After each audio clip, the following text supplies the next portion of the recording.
이번에는 좀 설명이 부족했던 부분들을 보충하고 넘어가려고 합니다.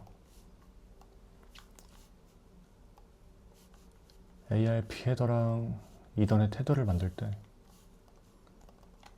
이제 이 부분에 대해서는 설명을 이렇게 깊게 하지 않았는데 조금만 더 자세하게 설명을 해볼게요. 우선 이 팩트는 간단히 설명을 했었죠. 팩트 같은 경우는 메모리 패딩을 추가하는 것을 방지하는 거였죠. 여기가 지금 6바이트, 12바이트고 2바이트에서 총 14바이트가 나오는데 저희가 64비트 아키텍처를 쓰고 있기 때문에 8바이트에 맞춰서 패딩이 들어가죠. 그런데 이 패딩을 넣지 마라 라는 겁니다. 왜냐면은 이더넷 헤더와 또 그 뒤에 ARP 혹은 뭐 IP 헤더 같은 것들이 쭉 연결이 돼야 되는데 중간에 패딩이 들어가 버리면은 꼬여버리죠. 완전히 잘못된 패킷이 되도록 변해버립니다. 이 메모리 패딩 때문에. 그래서 기본적으로 효율성을 위해서 메모리 패딩이 들어가지만 이런 네트워크 패킷 같은 것들은 이 패딩이 들어가면 안 되는 경우들이 있습니다. 그리고 이 C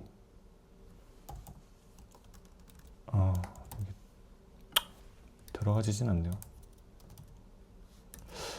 뭐 따로 정의는 안 돼 있는데 어쨌든 이 C라는 걸 쓰면은 C의 구조체와 동등하게 됩니다. 러스트의 구조체와 C의 구조체는 조금 달라요. 이제 메모리 레이아웃이라고 하죠. 예를 들어 여기 1바이트, 1바이트, 1바이트, 1바이트가 있습니다. 그냥 맞춰서 그릴게요. 6바이트죠, 총. 그게 데스트고 여기가 소스고 마지막으로 두 개가 프로토입니다. 좀 구분을 이런 식으로 해줄게요. 그러면 C에서는 필드가 순서대로 이렇게 들어갑니다. 메모리 상에서. 근데 러스트는 이 필드 순서가 보장되지 않습니다. 필드 순서는 이제 그냥 각자 플랫폼에 맡기는 거죠. 그래서 이 C를 쓰게 되면은 C와 동등한 구조체가 되고 필드 순서가 반드시 데스트, 소스, 프로토 이 순서로 고정이 됩니다. 그리고 아까 말했듯이 팩트가 없으면은 여기 메모리 패딩 두 개가 들어갔을 텐데 이거를 넣지 말라 해서 정확히 이런 형태가 되는 거죠. 데스트, 소스, 프로토. 러스트는 보장이 안 된다. 필드 순서가. 어쨌든 메모리상에 이것들이 존재만 하면 되죠. 참고로 구조체 필드명은 오프셋입니다. 오프셋. 예를 들어 저희가 eth-header.hdest 하면은 eth-header의 시작 주소가 만약에 0x10이었어요. 그러면은 dest라는 필드는 플러스 0을 합니다. 첫 번째 필드니까. 시작 주소로부터 6바이트를 읽어서 쓰면 되겠죠. 두 번째로 소스는 0이 아니라 6을 더하면 되겠죠. 왜냐면 앞에 거가 6바이트를 먹고 있으니까. 또 6바이트만큼 쓰면 됩니다.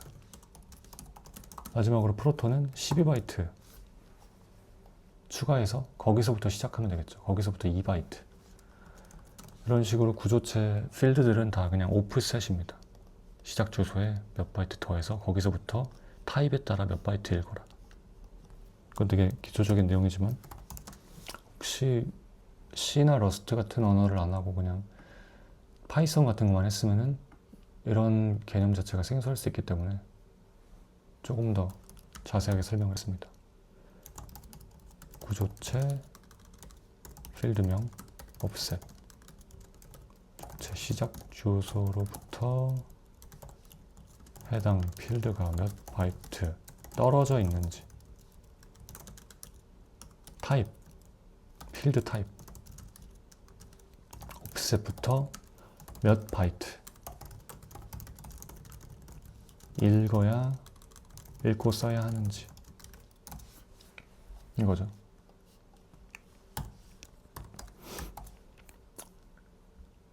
이렇게 해서 간단하게 리플 C 팩트에 대해서 한번 다시 복습을 해봤고요.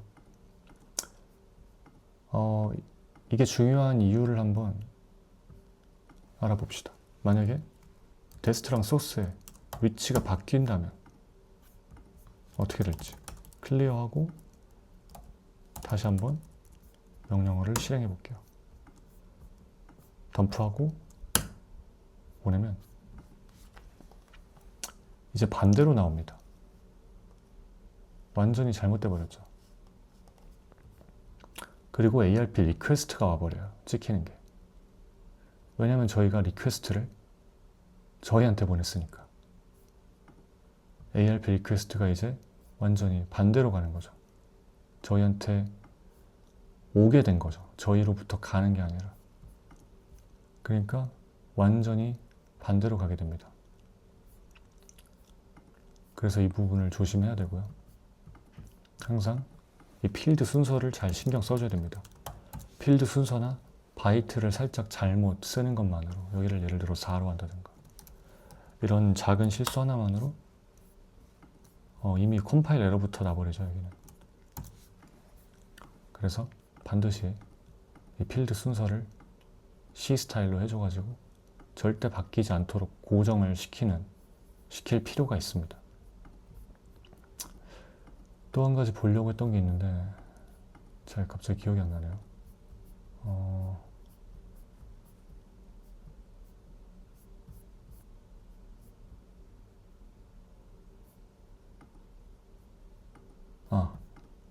또 한 가지 놓쳤던 게 바로 이 부분입니다. 저희가 빅엔디안과 리틀엔디안에 대해서 배웠었는데, 이 빅엔디안 같은 경우는 실제 논리적인 값을 그대로 메모리에 순서대로 쌓아주는 거였고요. 리틀엔디안은 논리적인 값과 메모리상의 바이트 순서가 완전히 반대였습니다. 작은 바이트부터 들어가는 거죠. 작은 바이트부터. 얘는 큰 바이트부터 들어갑니다. 그래서 빅엔디안, 그래서 리틀엔디안입니다. 근데 이게 U16 같은 2바이트 값에는 적용이 되는데, 배열은 또 다른 문제입니다. 예를 들어서 우리 배열이 U8 4바이트인 게 있다고 칩시다. 그러면 얘는 빅엔디안이라고 해서 이렇게 빅엔디안이 아니라 리틀엔디안이라도 무조건 이렇게 들어갑니다. 그러니까 엔디안이 상관이 없어요.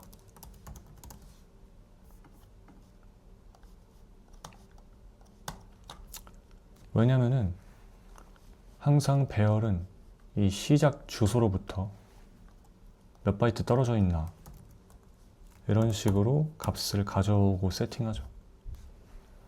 그럼 이 시작 주소가 0x10이라고 한다면 얘는 0x10일 거고, 얘는 0x10 더하기 size of U8일 겁니다. 그러니까 1이죠. 0x10 1. 자꾸 10이라고 하는데 그냥 1, 0, 1, 1이죠. 2는 1, 2. 3은 1, 3. 4는 없죠. 이게 만약에 거꾸로 쌓이게 된다면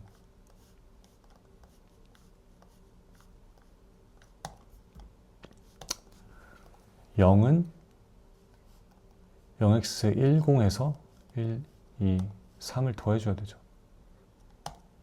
그러니까 성립이 안 됩니다. 그래서 빅엔디안이든 리틀엔디안이든 이 배열이라는 거는 그냥 똑같이 쌓이게 됩니다. 그래서 하나의 값 에서만 이 엔디안이 적용이 된다 생각하시면 돼요. 물론 구조체도 똑같겠죠. 구조체도 아까 저희가 순서 바뀌면 안 된다고 했는데 얘네들이 빅엔디안이라서 뭐 거꾸로 쌓인다 이런 일은 있을 수 없죠. 필드 단위. 필드나 값 하나에서만 이 리틀 빅엔디안에 따라 쌓이는 바이트 순서가 바뀌게 됩니다.